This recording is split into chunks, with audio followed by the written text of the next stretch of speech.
Ouais, salut tout le monde, ici Chris. Aujourd'hui, je vous présente la vidéo pour Clover Special Edition dans macOS Mojave 10.14. Fait que Clover Special Edition vous permet de créer une clé USB d'OS X Maverick 10.9 à macOS Mojave 10.14. Fait que la vidéo aujourd'hui, elle est créée dans macOS Mojave parce que c'est le dernier système. Il était adapté pour Mojave 10.14. Fait que c'est ça, mes amis, sans plus attendre, je vous présente la vidéo. Vous allez voir, l'icône de l'écran de démarrage est plus petit parce que c'est sûr qu'il est à la version bêta Mojave, là, la bêta 1. Fait qu'il y a encore des bugs à résoudre, mais il s'installe très bien avec les programmes du forum Macintosh Montréal-France.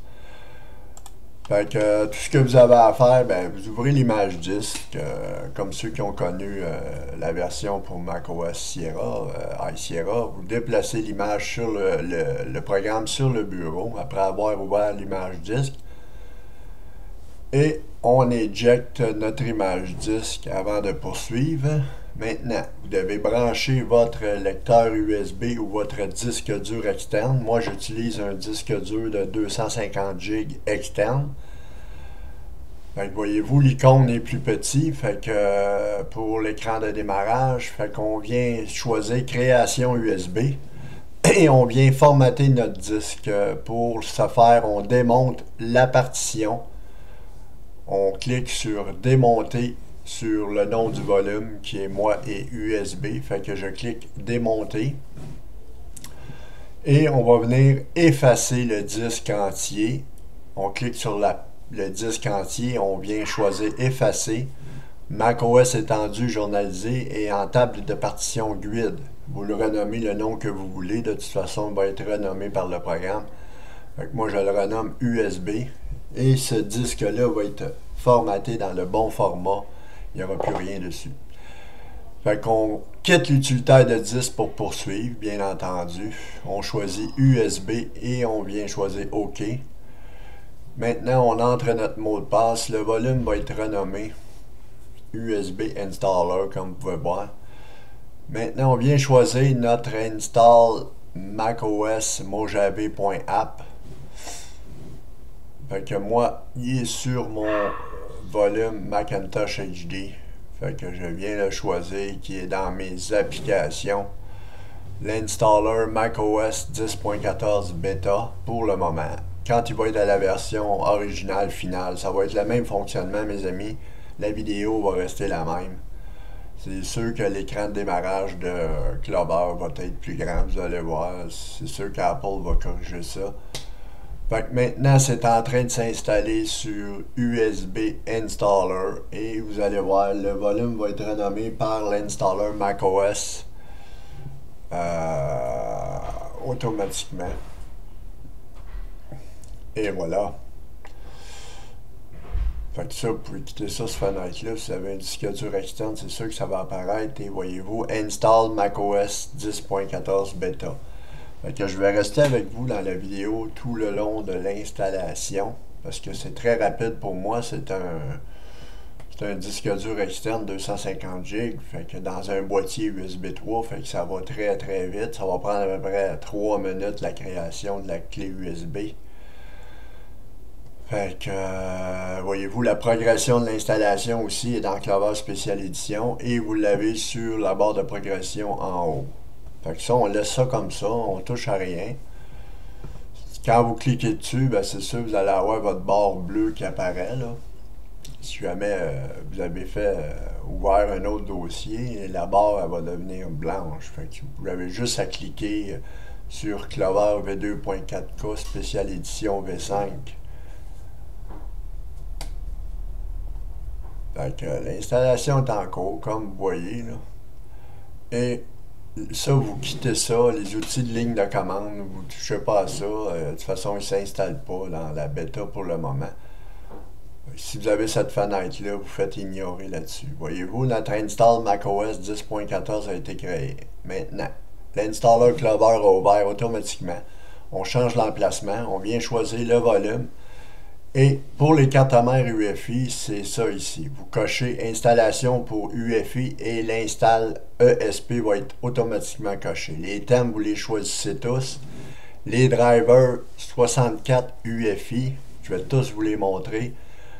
FAT Binary 64, HFS+, partition DXE, APFS, parce que si vous installez en APFS, vous allez en avoir besoin. FAT 64 et OSX Apsio Fix Driver 64. Fait que vous venez cocher ça. Puis si vous avez un portable, ben vous venez cocher Voodoo PS2 contrôleur pour avoir le pad et la souris. Fait qu'on fait installer là-dessus. Ça, c'est pour une installation en mode UEFI. Pour les cartes mères spécifiques UEFI.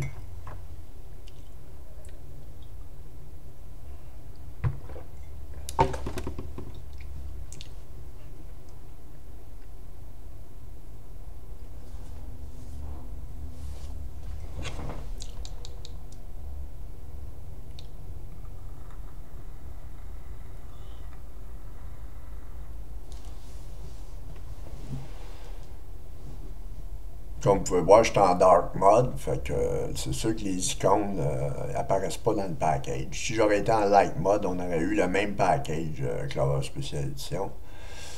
Fait que l'installation complétée, la partition FI est montée et le log de Clover, comme vous pouvez voir, 4536, c'est une installation en mode UEFI. Aucun fichier boot d'installer, aucun boot 0AF. Fait que les CUCs, vous avez le fake SMC dans le dossier Other qui vous permet d'installer macOS.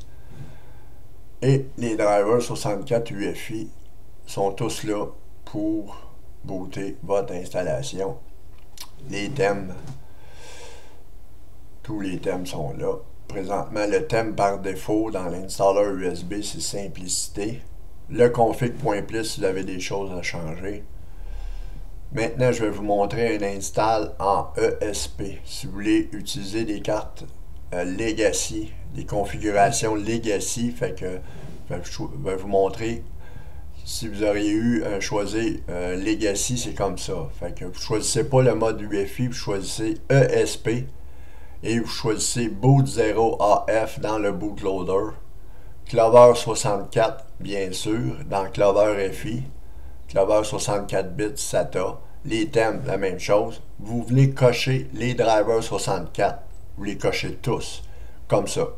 Puis les drivers UEFI, ben, ce sont les mêmes. Fait qu'un install pour les cartes mères Legacy, c'est comme ça, mais cette installation-là, elle vous permet aussi de booter en UEFI.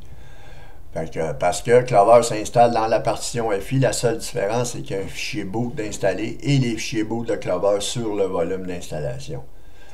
Fait que c'est la seule différence pour le mode ESP et UEFI. Le mode ESP vous permet de booter des configurations qui sont en Legacy, les anciennes cartes mères et les PC comme le mien, un Dell Optiplex. Ça marche toujours mieux en Legacy, en mode ESP. Fait que c'était mes amis, c'était ma vidéo, mes amis. Fait qu'avant de redémarrer, j'ai oublié de vous dire, on doit copier l'image disque de Clover V2K Special Edition. Vous venez la mettre sur votre volume et vous installez macOS.